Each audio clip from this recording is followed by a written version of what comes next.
Buongiorno y bienvenidos al primer curso express para hacer pizza en casa. Hoy realizaremos una masa de pizza con el método directo, que consiste en amasar todos los ingredientes en una sola fase, dejar fermentar la masa hasta doblar su tamaño y utilizarla, todo en el mismo día. Empezamos. Vamos a necesitar harina de fuerza, agua, sal, levadura fresca y aceite extra virgen de oliva. Abajo, en la descripción del vídeo, os dejaré las cantidades y los detalles de los ingredientes, y arriba os dejo un vídeo de cómo elegir los mejores ingredientes para obtener un resultado excelente. La masa se puede amasar de forma manual o mecánica, con amasadora con varilla para amasar o con un robot de cocina. El resultado será el mismo, lo único que cambiará ligeramente será el tiempo de amasado. Por dar una idea, un amasado manual, el tiempo total aproximadamente será de 15-17 minutos. En cambio, en un amasado mecánico será entre 10 y 12 minutos. Hoy vamos a realizar un amasado con un robot de cocina. Echaremos la harina en el bol, deshacemos la levadura fresca en el agua y una vez disuelta la añadimos a la harina, junto con el aceite extra virgen. La sal la añadiremos más tarde. Ponemos el gancho para amasar y a la velocidad mínima vamos amasando durante 5 minutos. Pasados los 5 minutos, añadimos la sal y amasamos durante 5 o 6 minutos más. La masa resultante tiene que ser elástica y sin grumo. Personalmente me gusta darle el toque final al amasado a mano.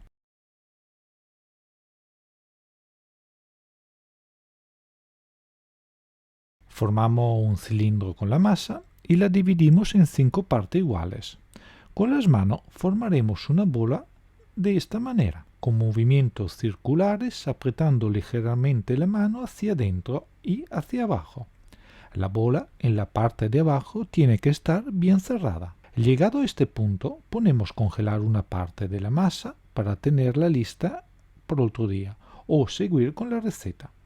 Si seguimos, pondremos un trapo encima de las bolas y la guardaremos en un lugar a reparo de corriente de aires, a una temperatura de entre 22 y 24 grados, o hasta doblar su tamaño, más o menos hora y media, 2 horas. Ha pasado una hora y media y nuestra masa está lista. Con una espátula separamos una bola y la enharinamos con sémola de maíz, y con la ayuda de un rodillo la extendemos hasta obtener un círculo de 28-30 centímetros de diámetro. Movemos nuestra masa encima de un papel para hornear y la pondremos encima una tabla de madera o pala de pizza o lo que vayamos a utilizar para poner nuestra pizza en la parte más baja del horno. Añadimos salsa de tomate casera y mozzarella y vamos a hornear en horno precalentado en la parte más baja del horno. Yo utilizo una piedra para hornear pan y pizza. Y cocinamos a 240 grados durante 6-8 minutos.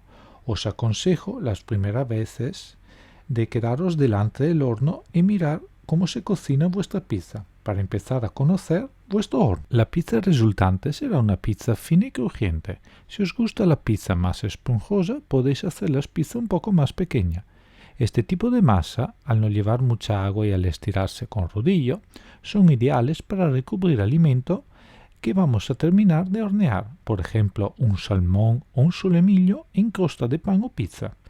También vamos a hacer una pizza con borde relleno. Estiraremos nuestra masa enharinándola con sémola de maíz para que no se pegue. Pondremos cubitos de mozzarella en los bordes, albahaca fresca y vamos cerrando la masa de fuera hacia adentro, apretando un poco al final.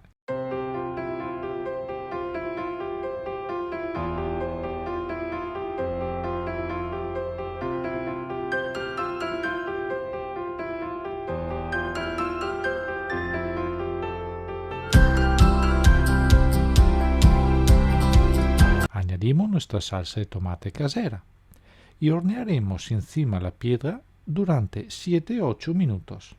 Sacaremos nuestra pizza del horno y ahora añadiremos mozzarella fresca de búfala, cortaremos con las manos, añadimos un poco de rúcula, jamón de Parma y ¡voilà! ¡Buen apetito! Ya tenemos nuestra maravillosa pizza.